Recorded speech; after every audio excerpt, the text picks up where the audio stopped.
Hi friends, అందరికి నమస్కారం, అందరికి గుడ్ మార్నింగ్ ఫ్రెండ్స్. ఇక పొద్దు లేవగానే అమ్మ వాళ్ళు అయితే ముంగడ పెట్టుకుర్రు. ఇది గంగవెల్లి కూర. అయితే వీళ్ళ అమ్మ అయితే గంగవెల్లి కూర పప్పు వేస్తుందట. చూద్దాం ఎట్లా వేస్తుందో. చూడరాగో డాడీ ఏమో కట్ చేస్తున్నాడు, అమ్మ ఏమో ఏరిస్తుంది ఇట్లా. ఇంకో ఇది ఫ్రెష్ గంగవెల్లి కూర అనమాట. ఇంతకుముందుకి అమ్మడానికి వచ్చింది.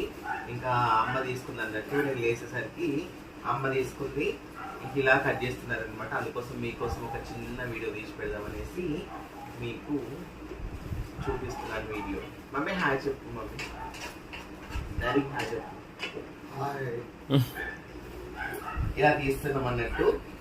పొద్దుగాల ఇలా అందరం కలిసి ఇలా పళ్ళు వేసుకుంటే బాగుంటుంది కదా. మా అద్విత అయితే అక్కడ కనపడుతుంది. ఇంకా మేమైతే ఇలా వంటకు ప్రిపేర్ చేస్తున్నాము. ఇంకా బయటికి వెళ్ళాలి. అసలు ఈరోజు మండే,